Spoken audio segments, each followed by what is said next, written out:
everyone, it's me, C Lefty Run. My brain is still in Boston with my 2024 Boston Marathon recap. Wow, what a few days. What it was 4 days I spent in Boston, 5 nights. I don't know. I was there for quite a while. Had a great trip. One of the best I've ever had. One of the best weekends of my life. Even though, my race did not go as I would have liked. I was hoping today to tell you like, oh my gosh, I did 3:37. No, I was hoping to maybe come on here today and tell you, oh my gosh, I didn't hit my A goal, but my B goal, I requalified. No, I wanted to come on here and be like, I hit my C goal. I beat last year's course time. No. But at least I can tell you that I made my D goal and I finished. So let's get into it. Here's the medal that I really earned. And I got my jacket that I earned. And I've got my Tracksmith Boston shirt that I really like because I had to buy that and I'll explain after. So I think what I'm going to do first is I'm going to go into the race. And then hopefully I don't bore you too much and you'll hang on to hear like the highlights of just hanging out in Boston, which I think is what makes that marathon so special. So, yeah, I'll just start off by saying I didn't have the race that I had wanted to. I started around 11 and it was, I kept watching the weather leading in. Like for a while, it was 75 degrees and I flew into Boston and then it dropped to like 60 degrees, 58 degrees. This is why Boston is crazy. And I just kind of never knew what the weather was going to be. And then it settled for a while on 64 degrees on Monday, Marathon Monday. So I was like, okay, that's looking good. The day before, it went up to 72. I was like, all right, well. And in my mind, I'm like, 72 is not much different than what I race and train in on the regular here in California. So I was like, no big deal. I can handle 70s. It's usually 80s that I struggle with, but I think I can manage okay in 70s as long as it's not humid, and it was not humid. So that was my mindset. Race morning, I go to the thrift shop here locally in California, pick up some throwaway clothes for race morning. I didn't even need throwaway clothes. That's how warm it was. I could go in shorts and a singlet and was totally fine, but I put on the throwaway clothes anyway because I was trying to trick my mind. And I was like, if I warm up in these clothes and I take them off, it'll feel cooler. And I rode on the bus with my really good friend Laura from my run club. And we didn't plan it that way. It's just I saw her there and I was like, hey, Laura. So her number was 23,000 something, blue bib. She's also like 65. So, she obviously runs slower races than me, but she ends up qualifying for Boston because of her age, and she's an amazing runner. She literally just ran 80 miles the weekend before Boston and then did a 5K the next morning and was flying to Boston and is on her way to London right now. So she knows what she's doing. And so I found her, we got on the bus together and made our way to Hopkinton. And I got there and we had about an hour there, which was nice because last year I didn't get that experience because my bus got lost. And last year it was maybe 51 degrees at the start. It was raining. It was very cold. I remember like shivering and not wanting to take off my throwaway clothes, and taking them off took everything I had. And I had gloves on. So anytime I'd have to get something, I'd take off the gloves. That's the thing. Like when it's cold, you're dealing with gloves and like getting your gear. When it's hot, it's just not fun to run in. So threw away the clothes, went to my corral. I made a game time decision to take my Nathan handheld, and I'm glad I did because I knew, I was like, well, it's going to be warmer. I don't want to stop at the early water stations with all those people. I remember last year being kind of crowded. So I was like, I can avoid that. That'll save me some time since I had some ambitious goals. Now, if you recall, my A goal was a sub 340. My B goal was a sub 350, which is a requalification. My C goal was to beat last year's time, which was a 354. And my D goal was to just finish. And I made my D goal. So I'm just glad I made my D goal. So anyway, I start running and my breathing is just feeling labored. And the first 10K is pretty downhill. But it's rolling, you know, and it's rolling, and I don't mind that. Typically, it's fine. And I wasn't paying attention to my pace. I was trying to run by effort, and I just was feeling like, God, it's so weird. I can't really catch my breath. And you know, and then I was kind of like I felt like there were more people this year, like around me than I remember last year. And I think last year it wasn't like, okay, wave two, go. It was kind of like as soon as they kind of let me go, I think because of the weather. So it just felt crowded, and I had my handheld, and I was just like, gosh, this effort is not feeling as easy as I would like it to feel, but it's okay. I'm just settling in, right? So, mile two starts the water, and I had my handheld. I put tailwind in it, and I was just sipping that. And I think by about mile 8, I was like, ooh, okay, there goes my A goal. I can't keep running like this, and I'm not going to make my A goal. And I don't even know if I was at marathon pace. I need to check. I'm going to go over that with you. I haven't really, because I didn't have the time I wanted, right? So I haven't dissected my paces yet, because I'm almost like, I don't really want to look. So I'm going to look at them with you. So yeah, by mile 8, I was like, this is not my day. I saw my friend Don. He's an Ironman, and like Kona. And so we were around the same number, and I saw him, and I was like, Don. And he didn't hear me. So I sprinted up to him, and we start chatting, and he's like, da, da, da, da. And I was like, Don, it's not my day today. You go ahead though. Enjoy. And I'm pulling back. And he was like, okay, you know, have a good race. I was like, all right. So then I remember I get to Wellesley, and last year I remember being able to hear them like at mile 11. And then this year I couldn't hear them almost till I was right there. And I was like, oh, it's Wellesley. Like they were all screaming, and I ran over, I gave them all high fives. Cause at that point I was like, my eagle's gone. I can still work on the beagle. So I gave them all high fives. By mile 16, I was like, there goes my beagle. And there goes my seagull. So by mile 16, I started to walk. So I was like, my beagle's gone. And then when I started to walk, I was like, and there goes my seagull. And I don't, other than the labored breathing, it was 70 degrees. I don't do really well in warm marathons, I will say. And I thought 70 degrees was going to be like manageable for me based on where I'm from. No, and I still wonder, like, was it the heat? I know a lot of people did not have the race that they wanted because, you know, the weather. But I'm like, 70 degrees is not that much different than California. I don't know really what happened. I would love to just say it was a hot day. I would love that. Um, I don't know if that was it. Like, and even prior to, with my husband, we were doing some easy runs in Boston. And I had told him after one of them, I was like, yeah, my breathing feels very labored. And he goes, it's funny you should say that. He goes, because I could hear you breathing, and I never hear you breathing. And he goes, I thought you were just like working on your breath or something. I was like, really? And he's like, yeah. And I was like, huh, interesting. So mile 16, I'm like, run walking. And it was weird. Like anytime I would start running, I was just like, I cannot catch my breath. And even the next day, my core was the sore. My legs and my body were fine. It was my back was very sore, but probably because your posture gets poor, you know, when you're struggling. And my core was really sore. So, yeah, I don't know how to explain it. And I maybe it was the weather. I'll blame the weather like everybody else. So I don't know. So 16, I'm run walking.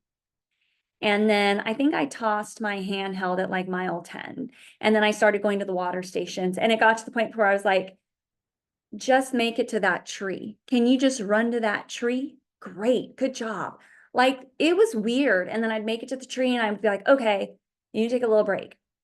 And I remember there was one point when I was looking at traffic signals, and I was like, just get to that green light.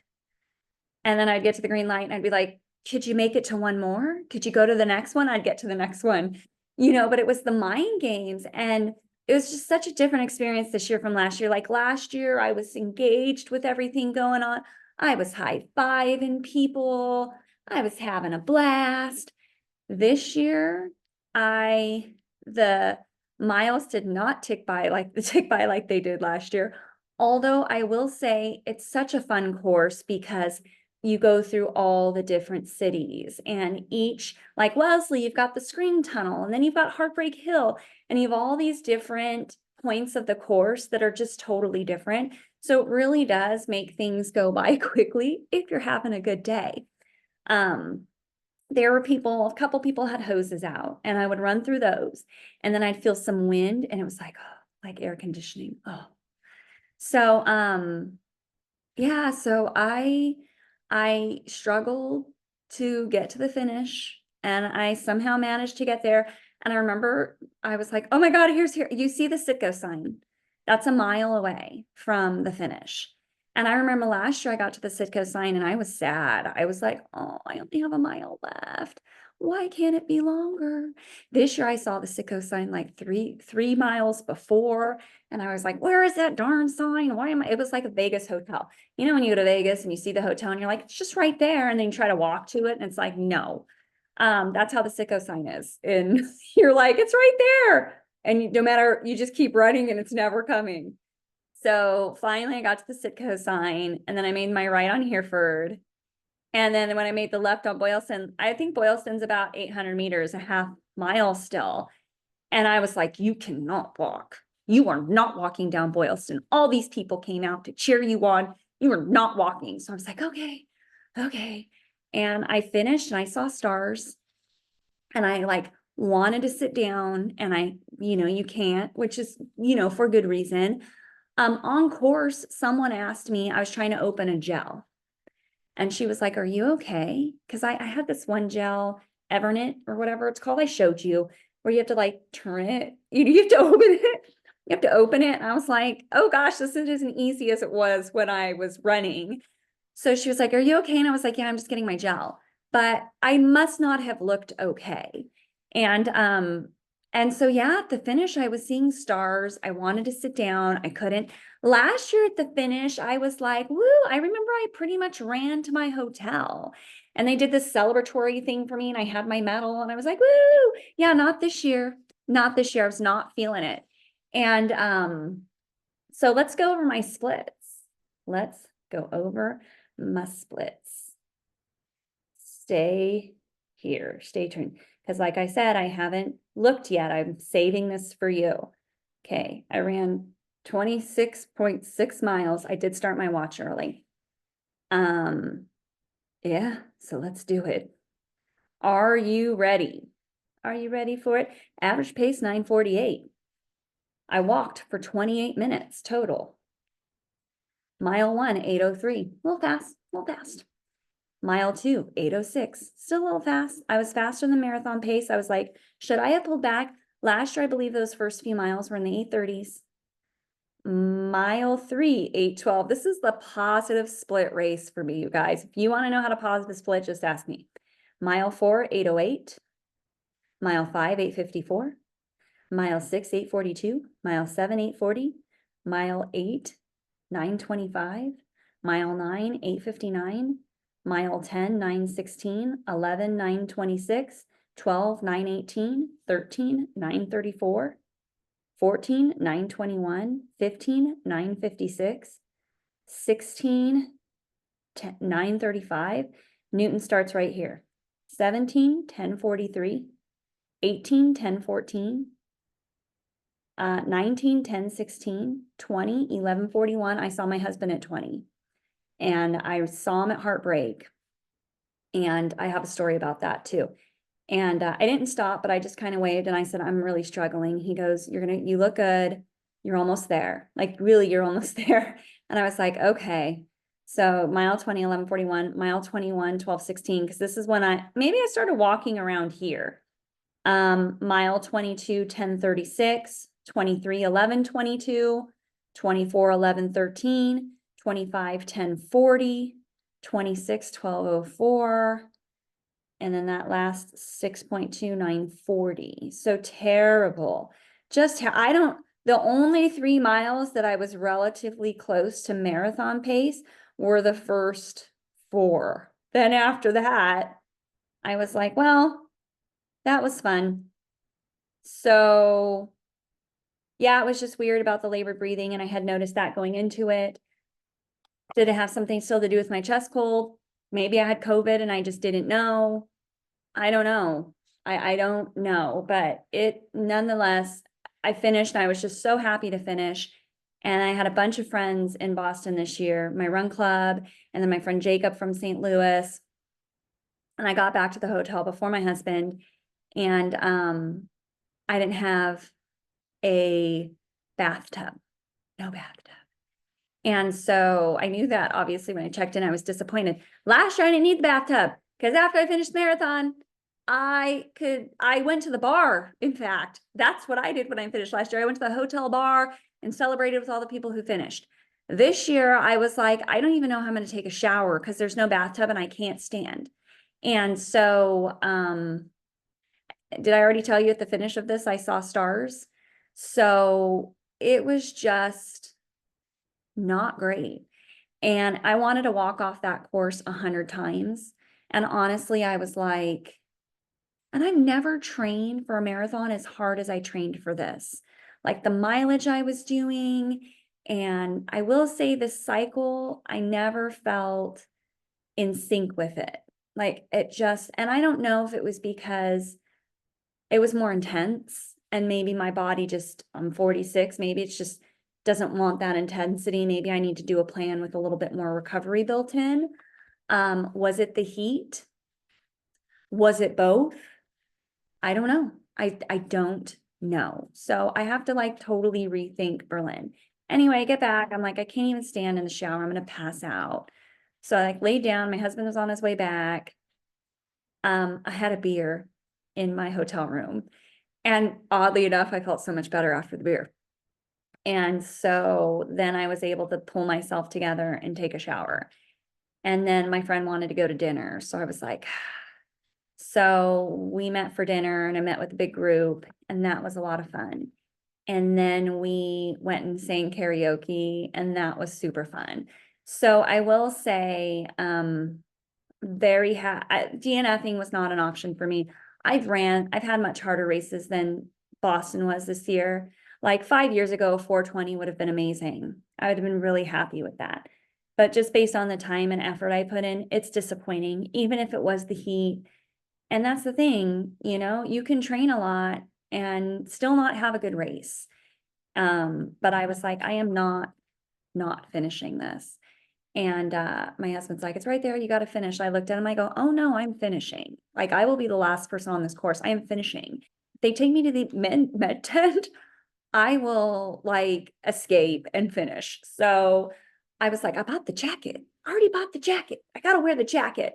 So here's the jacket. It's nicer than last year. Am I going to wear it out and about? No, I never wear it. I do wear it when I go to expos. I do wear it. It's like peacocking, I wear it when I go to expos. That's about it. I don't wear it around here. I wear it in Boston after I finish and the next day. Here's the medal. People were upset, as you know, about the recycled material, Bank of America, but their sponsorship on it, how dare them? I don't really care. In fact, my other 2 world major marathons have their sponsorship on it. It's fine. I will always love a Boston medal. One of the best weekends of my life. I'll give you some quick highlights. So that is really what makes Boston special. Sure, it's about your race, but what I loved so much was I don't know, there's a group of 9 that I know, people that went. We were hooking up all weekend. Mike Trout, if you're a baseball fan. So I stayed at the Newberry in Boston, which is a lovely hotel. They don't offer it on marathon tours. So I booked it through Expedia like a year prior because I had a 23-minute cushion. So I was like, I'm in. Let me book this early before rates really go up. It's kind of like, reminds me a little bit like a Ritz-Carlton or a Four Seasons. It's nice. In fact, there's a Tiffany's store attached, so it makes sense that I stay there. And, you work hard to get into Boston. I want nice accommodations. I save up for it. So last year when we were in Boston, we went and checked it out and I was like, okay. Really great customer service. The only downfall, it was no bathtub and like no gym with a spa or anything. But I went to see the Angels Red Sox play. That was a lot of fun. But the Angels were staying in my hotel. Crazy. So guess who I met? Mike Trout. Yeah, Mike Trout. And so I got a selfie. You can go to my Instagram and see it. I have video of him and everything. I was like, oh my gosh, the Angels are staying here. Like, what are the chances? I felt so bad. There was this boy, he's like an Angel fan. For 2 days, he was standing in front of the hotel with his ball in his jersey, waiting for Mike Trout to sign it. And so when I saw Mike, because we're friends, I can call him Mike.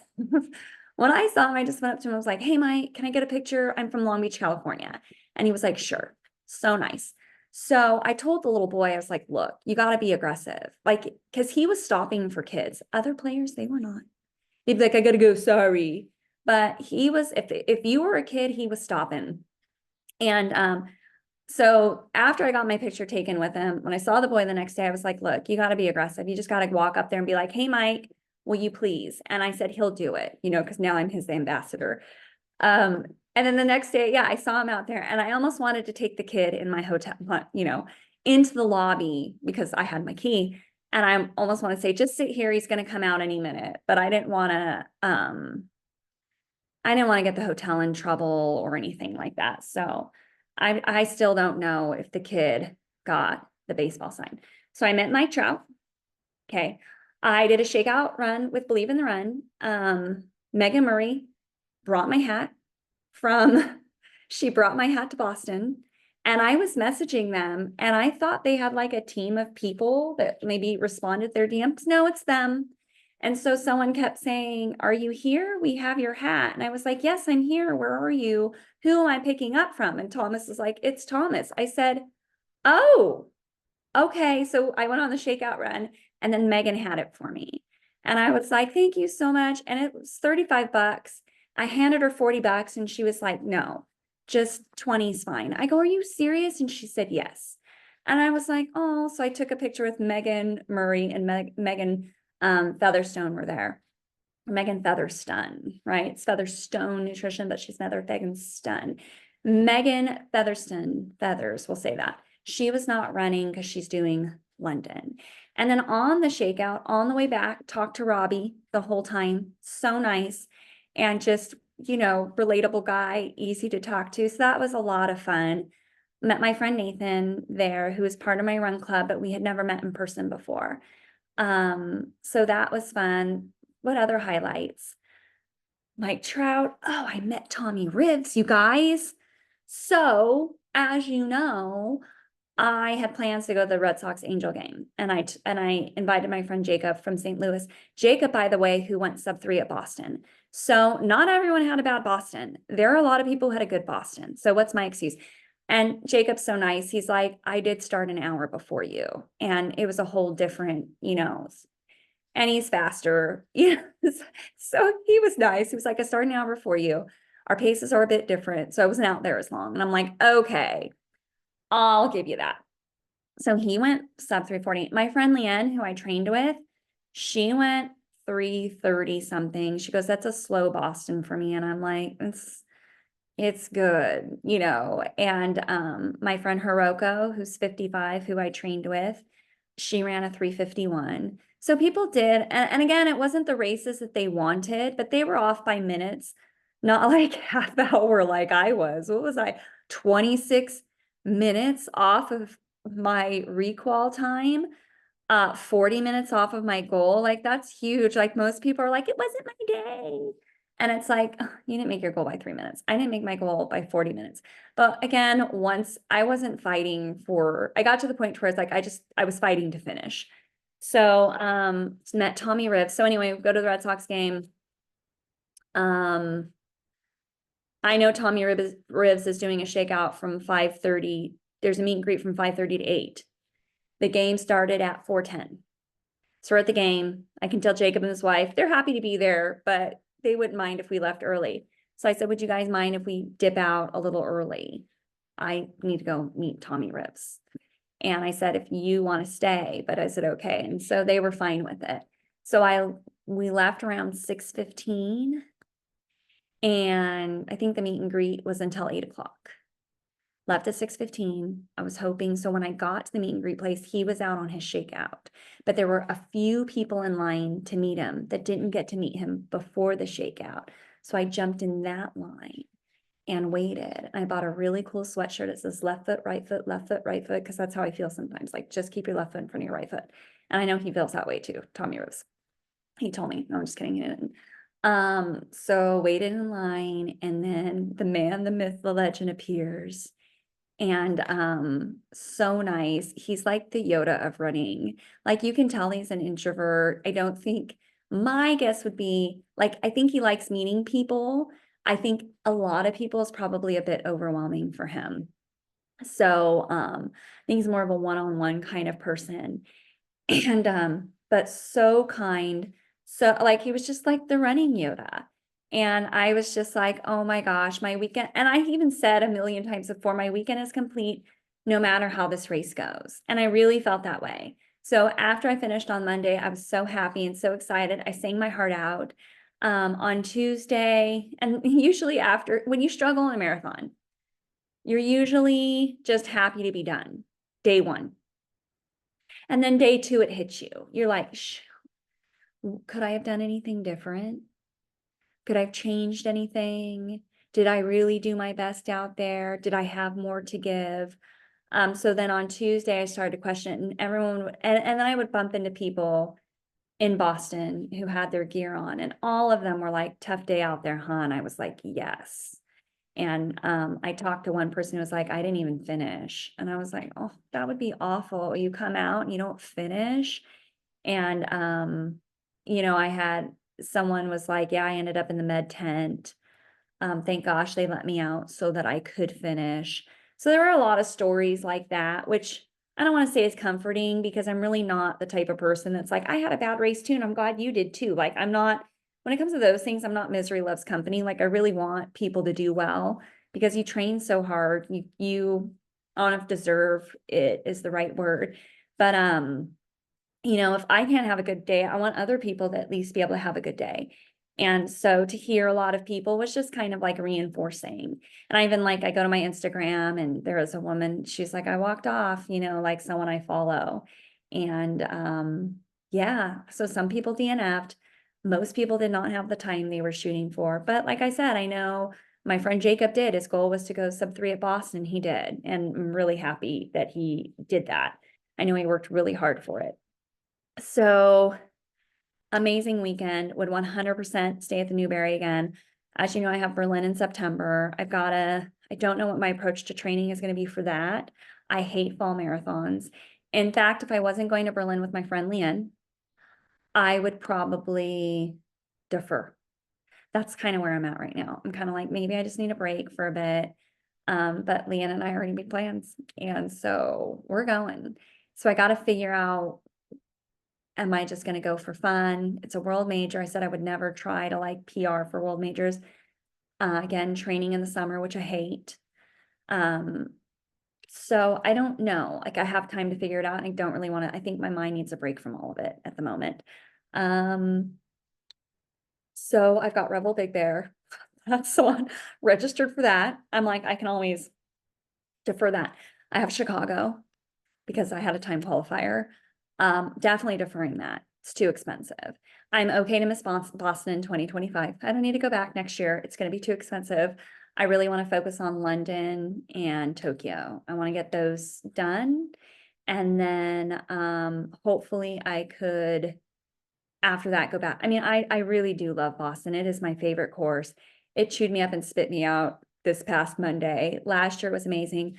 I love the course. I love that it rolls. I love that there's all these different points of the course that you can look forward to. And there's nothing like the crowds and the volunteers of Boston. So definitely a race to work for. And it just brings the running community so close together, and everyone's happy and everyone's nice, because everyone has worked so hard to be there, whether or not you raise money for charity or you qualified. It's just a labor of love. So, and you can just feel that there. What else? Oh, I got to tell you a story. So Dan is on the subway going to Heartbreak to see me. On the subway, he meets a woman and she tells him she's from Santa Monica. And he's like, oh, I'm from Long Beach. And she's like, yeah, my dad is running. He doesn't know I'm coming and I want to surprise him, but I have no idea like where to go or what to do. And he's like, well, I'm going to Heartbreak. Like, that's a great part of the course to spectate. And it's the toughest part of the course. So you're welcome to come with me. So he goes with her. And he starts to track her dad on his app because he's like, oh yeah, there's this app you can track. It's pretty accurate. And he's out there to see Leanne, me, Hiroko, like all these people that we train with. So, anyway, so he starts tracking her dad, and her dad was not very far in front of me at this point. And Dan finds the guy, his name's Hiroshi, and you can hear him calling, Hiroshi. So he comes over and then he sees his daughter, and Dan got it on video for her. And he's just really moved and she's really moved. It's a very sweet moment. And then afterwards he sees me. So, they go their separate ways. I see Dan later. He tells me about it. He's like, oh my gosh, this girl came with me, blah, blah, blah, blah, blah. I was like, oh yeah. And then my friend Jacob, who saw Dan, was like, who? And Dan was like, oh, it's this guy's daughter, yada, yada. Tells the story. So we're on the flight leaving yesterday. It's a full flight back to LA. And there's one empty seat next to us. And Dan's like, I can't imagine no one's sitting here. They said it was a full flight. And I was like, maybe we scored. And who boards the flight? Last person to get on the flight, Hiroshi, that man. And he's sitting right next to us. What are the chances in a race of 30,000 people that his daughter, who Dan helped, now he's sitting next to us on the flight? So Dan explains, he goes, Hiroshi. And the guy's like, how do you know my name? And Dan says, I was with your daughter. I was the one. And then he pulls up the video and he goes, oh my gosh, that's your voice. And Dan goes, yeah. So crazy story. So like only those things happen in Boston. I live 30 minutes from Angel Stadium. I think Mike Trout like lives somewhere around here. Do you think I've ever seen him out and about? No. Where do I see him? In Chicago. Where is he staying? At my hotel. Then I meet Tommy Rivs. And then this weird thing happens. And that is Boston is just a magical weekend. So there's my recap for you. Had a blast. Loved every minute. Didn't have the race I wanted, but that's okay. Oh, and the Nike thing. I got free Nike shoes. You guys know how I feel about Nikes, but I can be bought. So there's a Nike van that would trade you out shoes. I had my Pumas on, but they were $40. Okay. My Puma Deviate Nitros on. And the Nike van was like, we'll give you a new pair of shoes for those shoes on your feet. And I was like, huh? And I was like, well, only if I'll trade you for the Vomero, but I'm not. They're like, oh, we have that. Here you go. They gave me the Vomero 17 for the $40 Pumas on my feet. And then my husband went to Nordstrom Rack and he bought some $13 Oakley trainers and then found the van and showed up in those and they switched his out. Yeah. So just a bunch of little random surprises. And I wouldn't take back the experience for the world. Even though the time wasn't what I wanted, I had a blast and it's just going to create memories forever. And I'm at that stage in my life at 46 where I'm like, I'd rather spend money on experiences than things because that's what I remember. So it'll stay with me forever. If you're trying to get into Boston, keep trying. You'll get there. Just like I always said, find a course that has a high percentage of qualifiers and that is during a time of year that's not hot. So you don't have the weather that messes you up because you don't want to train for a race and then it's freaking hot. CIM is good. That's in December. Revel Big Bear is great. Charleston can get warm. Ventura here in California is a great race. That's in February. It's a slight downhill, I think 1,000 feet of loss. So, look for those races and get it done because it's great. Anyway, have a lovely time training or doing whatever you're doing. I'm signing off. I may or may not come back for Berlin. I don't know. I'm not real fancy with these. I'm too busy to figure out how to get fancy with them. So, or make them more interesting or shorter and all that would be like a second full-time job. And this is quite easy. So anyway, I may or may not come back for Berlin. Stay tuned and you may